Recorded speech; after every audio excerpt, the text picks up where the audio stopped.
Hey everybody, it's Dave, and believe it or not, this is not a video about guns, hunting and fishing, or PacellaArms.com. This is indeed a video about organic landscaping and how to weed, mulch, edge, and maintain your flower beds without the use of dangerous chemicals, weed killers, or plastic weed barrier. So let's have a look. Okay, so the first thing you're going to do is pull most of the weeds out of your flower bed, like I've done here. Then you're going to take a spade or a round-bladed edging tool, and you're going to follow the line that you want between your flower bed and lawn, and you go down about an inch or two, dig out the sod, flip that over. Okay, then you're going to follow that all the way along the edge of your flower bed where you want your edge.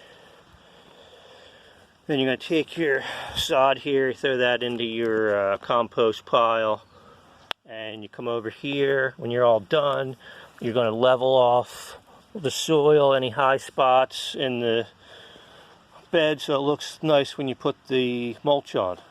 So now, instead of using plastic weed barrier, I'm going to use old newspaper, which is biodegradable within a couple months, depending how thick you put it on here.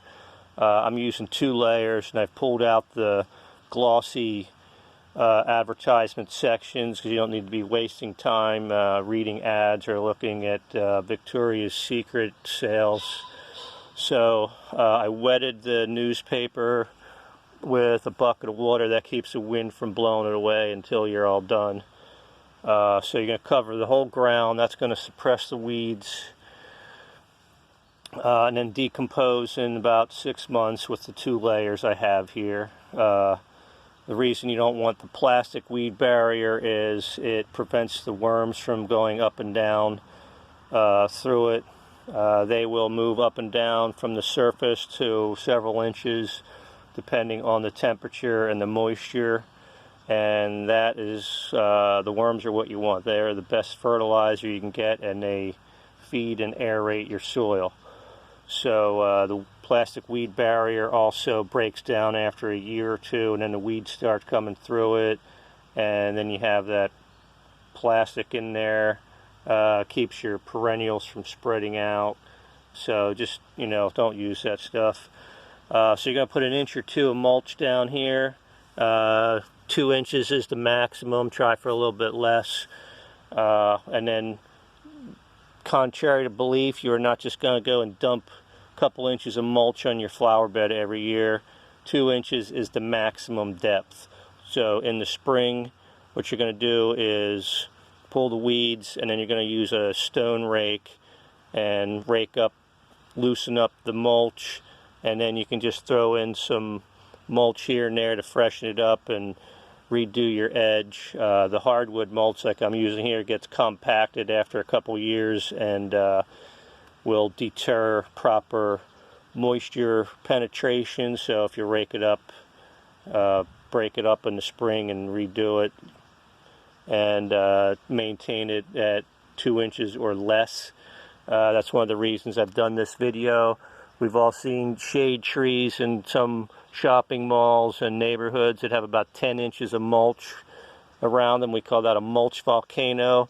That is guaranteed to kill the tree after several years. What it does is it rots the bark. The bark's not made to be wet like roots are.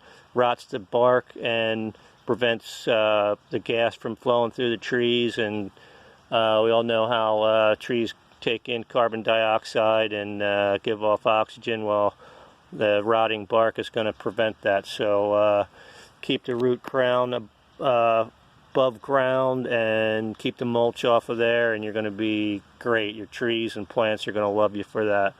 So just so you know, hardwood mulch makes your soil more alkaline, and pine mulch makes it more acidic, which is better for azaleas, rhododendrons, and pines. And one last thing about putting the mulch down, you want to keep it about 6 inches from the foundation. That will help prevent termites in your house. So the newspaper here around the small plants. I'm going to cover the entire flower bed with 2 layers of newspaper. Over here where I have mature trees, I'm just going to do it in the open areas where the weeds tend to grow. They don't seem to grow too much in the back under the shade. So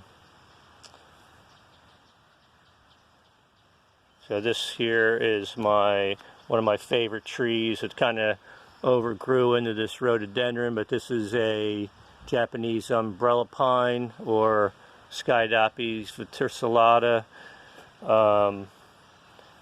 So they grow pretty slow.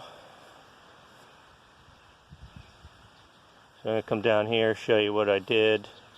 So for maintaining your flower beds, best thing to do is keep the weeds out of there. When you mow the grass, do not blow the grass into the mulch, and get up early before work, like 6 o'clock or 6:30. Nobody should be sleeping past then anyway, because you're just burning daylight at that point. So you walk around your yard, drink your coffee, breathe in some fresh air, smell the flowers, listen to the birds, pull a couple weeds, and that will keep your beds in good shape. So let me come down here, show you another bed I did. This steep hill I had covered with mulch before, but it's too steep. It washed the mulch down, so I planted pachysandra in there, and I'm keeping this edge here so I could plant annuals in there.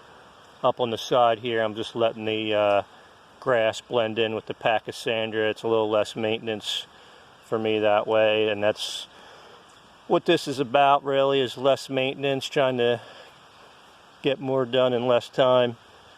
So I'm not quite finished here. I got this big rock pile. I'm going to straighten the top edge out there, add some solar lighting, and I trimmed my Japanese maple. It's a waterfall.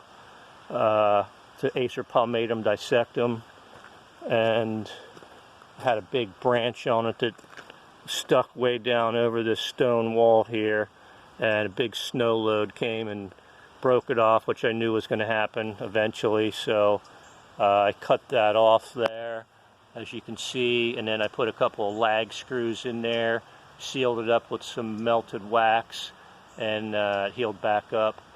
So when I get this done here, I'll show you some pictures of this. So hopefully this helps some of you guys use some less chemicals and makes your life a little easier. A little bit harder than using chemicals, but personally I'd prefer not to use them. I spent many years working in the nursery industry, and I've sprayed tens of thousands of gallons of herbicides and pesticides, so I really don't want anything to do with that stuff anymore. So you guys can make your own decision. So don't forget, read my blog at campfiresandgunpowder.com. If you have any questions, send me a message. Have a great day.